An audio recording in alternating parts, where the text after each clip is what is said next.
बिस्मिल्लाहिर्रहमानिर्रहीम। मैं हूं मोहम्मद अरहम और आप देख रहे हैं बेस एकेडमी।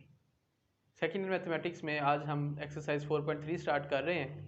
तो स्मार्ट सिलेबस के तहत इसके क्वेश्चन नंबर 3, 4 और 6 हम इस लेक्चर में कवर करेंगे। क्वेश्चन नंबर 3 है, कहता है bye means of slopes show that the following points lie on the same line. Question number 3 हमने ये बताना है कि ये जो इसने पॉइंट्स दिए हैं ये चारों एक ही लाइन पर लाई करते हैं। तो इसका ए और बी पार्ट शामिल है। तो ए पार्ट है इसका -1, -3, 1 and 5, 1 and 5, 2 and 9। तो हम इस तरह की सेम जो एग्जांपल्स भी पहले सॉल्व कर चुके हैं। तो अगर इसे मैं ए का नाम दूं, इसे बी और सी, अगर मेरे पास स्लोप ऑफ ए बी बराबर आ जाए स्लोप ऑफ बी सी के, तो इसका मतलब होगा कि ये क्या है, ये एक ही लाइन पर लाई करते हैं, ये पॉइंट कोलिनियर है। तो हम फाइंड कर लेते हैं स्लोप ऑफ ए बी। वो आएगी आपके पास, अगर इसे y2 और y1 के हिसाब से देखें तो 5 minus -3, 5 minus -3 divided by 1 minus -1, 1 minus -1। ये आपके पास है स्लोप ऑफ ए बी। तो ये बनेगी माइनस माइनस प्लस, तो 5 + 3 डिवाइडेड बाय 1 + 1। तो स्लोप ऑफ ए बी अगर मैं इसे m1 का नाम देता रहूं तो 8/2 m1, तो m1 आपके पास फाइनली आ जाएगा 4। अब हम फाइंड करेंगे slope of B C. Slope of B C से दैट इज m2। तो 9 माइनस 5 डिवाइडेड बाय 2 माइनस 1, तो 9 minus 5, 4 divided by 1 equals to 4। As m1 is equals to m2, so these points are collinear. ये आप statement नीचे लिखेंगे। इसके बाद इसका बी पार्ट है, उसमें है 4 माइनस 5, 4 एंड -5, 7, 5, 7 और 5, और लास्टली है 10 एंड 15, 10 एंड 15। तो अगेन अगर आप इसे ए का नाम दें, इसे बी और इसे सी, तो then slope of A B say it is m1 becomes 5 minus -5, 5 minus -5 divided by 7 minus 4 equals to 5 + 5 divided by 3, that is 10/3. Now we find slope of BC, that is m2। तो 15 minus 5 divided bye 10 minus 7, तो ये आ जाएगी 10/3। तो आप यहाँ भी कह दोगे as m1 equal to m2, so these points are collinear. ये जो पॉइंट्स हैं ये क्या हैं, कोलिनियर हैं। यही हमने बताना था और इस तरह का हमारा क्वेश्चन नंबर 3 था। नेक्स्ट है क्वेश्चन नंबर 4। क्वेश्चन नंबर 4 कहता है फाइंड के आपने फाइंड करना है such that the line joining A and B, कोई लाइन ज्वाइन कर रही है ए और बी को। फर्ज करते हैं ये वो लाइन है जो ए और बी को ज्वाइन कर रही है। And the line joining C D, एक और लाइन है जो कि फर्ज करते हैं एक लाइन है जो सी डी इस तरह से सी और डी को ज्वाइन कर रही है। पहला केस है कि वो पैरेलल हैं, जैसे ये अभी हमने ड्रॉ किए हैं, फर्ज करो ये पैरेलल हैं। तो कहता है अगर ये दोनों लाइंस पैरेलल हैं तो आप के फाइंड करें। के क्या है, उसने कोऑर्डिनेट्स आपको दिए हैं। कोऑर्डिनेट्स है 7, 3, ए के हैं 7, 3, बी के हैं k एंड -6, के और -6, सी के हैं -4 एंड 5, -4 एंड 5, और डी के हैं -6 एंड 4, -6 एंड 4। पहला केस जैसा हमने ड्रॉ किया है एज इट इज़ है कि ये दो लाइंस पैरेलल हैं, तो आप के की वैल्यू फाइंड करें। तो सिंपल सी बात है, slope of A B let से उसे m1 कहता हूँ, तो m1 इक्वल्स टू क्या है, -6 -3 डिवाइडेड बाय k -7, तो ये आ जाएगा k -7 इक्वल्स टू -6 और -3 -9 divided by k -7 as it is. Then m2 find करेंगे, तो m2 आपके पास क्या होगी, 4 -5 डिवाइडेड बाय -6 और -4, तो ये बन जाएगी 4 -5 -1 डिवाइडेड बाय -6 और ये +4, तो ये बनेगी -1/-2, दैट इज 1/2। तो इसका मतलब m1 और m2 आपके पास क्या है, स्लोप्स आ गई।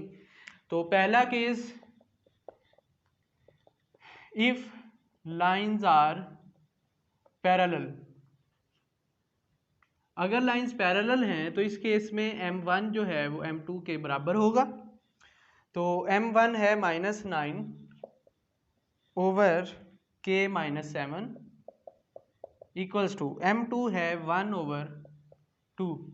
तो यहाँ से आप इसे क्रॉस मल्टीप्लाई करेंगे, तो -18 equals to k -7, k find करना है, तो -8 + 7 इक्वल्स टू k, और k आपके पास आ जाएगा -11। लो जी, ये था वो केस जब दोनों लाइंस क्या हैं, पैरेलल। दूसरा केस है जब दोनों लाइंस क्या हैं, परपेंडिकुलर। अब जब परपेंडिकुलर हैं तो हमने कहा कि उस केस में यूँ होना चाहिए, m1 मल्टीप्लाई हो m2, तो ये बराबर आनी चाहिए -1। तो m1 वैल्यू पुट करें, -9 divided by k -7 into m2 that is 1/2 equals to -1। तो ये आएगी फिर -9 इक्वल्स टू 2k -14, इस 2 को अंदर मल्टीप्लाई करेंगे और ये इधर मल्टीप्लाई कर दें, तो -1 इंटू 2k -14, तो बन गया -9 इक्वल्स टू -2k + 14। ठीक है, तो ये इस तरफ आएगा, तो बनेगा -9 -14 और -2k इक्वल्स टू -9 और -14 -23, और जब -2 इस पे डिवाइड होगा तो k आ जाएगा +23 डिवाइडेड बाय 2। तो ये इसका आंसर हो गया। इस तरह हमारा ये जो क्वेश्चन है, क्वेश्चन नंबर 4, ये कंप्लीट हुआ।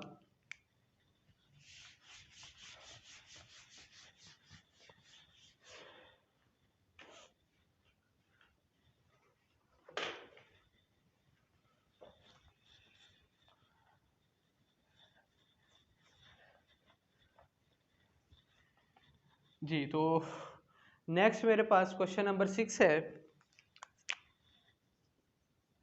क्वेश्चन नंबर 6, उसमें कहता है द 3 पॉइंट्स आपको दिए हैं, ए है, बी है, सी है, are consecutive vertices of a parallelogram, find the 4th vertex.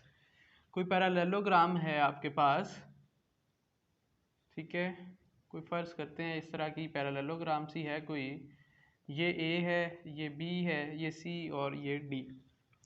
तो ए आपके पास इसके जो पॉइंट्स हैं 7 -1, 7 -1, बी है -2 एंड 2, और सी है आपका 1 और 4, और ये 4th वर्टेक्स फाइंड करना है, ये 1 है।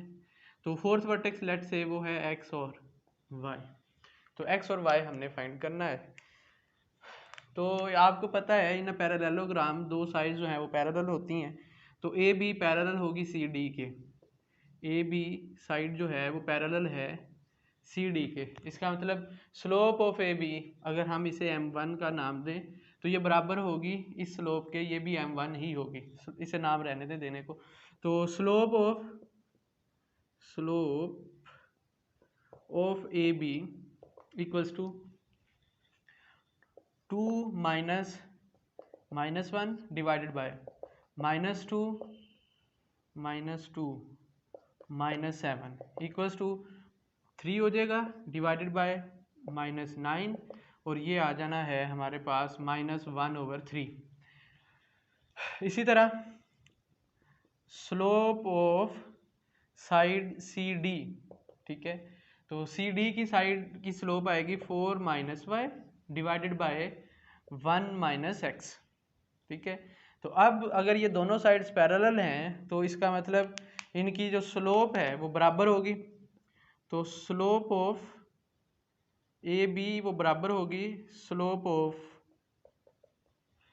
सी डी के। तो ए बी की स्लोप है -1/3 इक्वल्स टू सी डी की है 4 - y/1 - x। तो इसे आप इक्वेशंस की फॉर्म बना लें यहाँ से, तो ये इस तरफ जाके मल्टीप्लाई होगा तो -1 × 1 - x इक्वल्स टू 3 × 4 - y। तो ये बनेगा -1 + x इक्वल्स टू 12 - 3y। तो y इस तरफ ले जाएं और ये उधर, तो x + 3y इक्वल्स टू 13। ये एक इक्वेशन आ गई, इक्वेशन 1 इसे मैंने नाम दिया।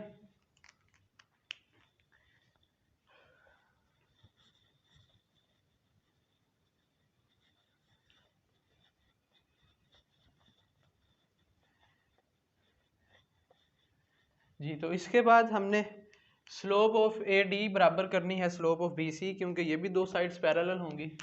हम कहेंगे as A D is parallel to B C या सी बी, तो इसका मतलब स्लोप ऑफ ए डी बराबर होगी स्लोप ऑफ बी सी के। तो हम पहले फाइंड करते हैं slope of A D equals to y -1 divided by x -7। तो ये आ जाती है y + 1 डिवाइडेड बाय x -7। उसके बाद slope of B C equals to 4 - 2 divided by 1 -2 equals to 2/1 + 2। तो ये आ जाएगी 2/3। स्लोप ऑफ बी सी बराबर होगी स्लोप ऑफ सी डी के। So slope of B C ये बराबर होगी स्लोप ऑफ सी डी के। तो वैल्यूज पुट करें, बी सी की स्लोप आपके पास है 2/3 equals to y + 1 divided by x -7। तो यहाँ इसे क्रॉस मल्टीप्लाई करवाएं तो ये आ जाएगा 2x - 14 इक्वल्स टू 3y + 3। तो इसे इधर ले आओ तो ये बन जाएगा 2x - 3y equals to 3 + 14, 2x - 3y equals to 17। इसे आपको इक्वेशन 2 का नाम दे दें। इक्वेशन 1 और इक्वेशन 2 को जो साइमल्टेनियसली हम सॉल्व करेंगे। यहाँ से x की वैल्यू हम निकाल लेते हैं। तो x आएगा आपके पास x इक्वल्स टू 13 - 3y। इसे आप अगर कोई लेट से स्टार का नाम देते हैं तो यहाँ से x इसके अंदर पुट करें तो 2 × x की value -3y equals to 17। x की वैल्यू है 13 - 3y, तो ये आ जाएगा 26 - 6y -3y इक्वल्स टू 17। तो -6y और -3y तो -9 और ये उधर चला जाएगा। तो -6y इक्वल्स टू 17 - 26, ये 9 बनता है। -6 और -3 9। तो यहाँ से 17 - 26 वो भी -9 आएगा। तो इसका मतलब y इक्वल्स टू आया 1। इस y को आप इस इक्वेशन में पुट कर दें तो x की वैल्यू आपके पास आ जाएगी। मैं यहाँ पे लिख देता हूँ x इक्वल्स टू 13 - 3 × y 1 है तो 13 - 3 दैट इज़ 10। तो x की वैल्यू आ जाएगी 10। तो इसका मतलब इसका जो फोर्थ आपके पास वर्टेक्स है वो है 10 और 1। तो ये थी हमारी अभी की जो है लेक्चर। तो इंशाल्लाह नेक्स्ट में हम मज़ीद क्वेश्चंस के साथ हाजिर होंगे। तब तक अपना और चैनल का ख्याल रखिएगा। अल्लाह हाफिज़।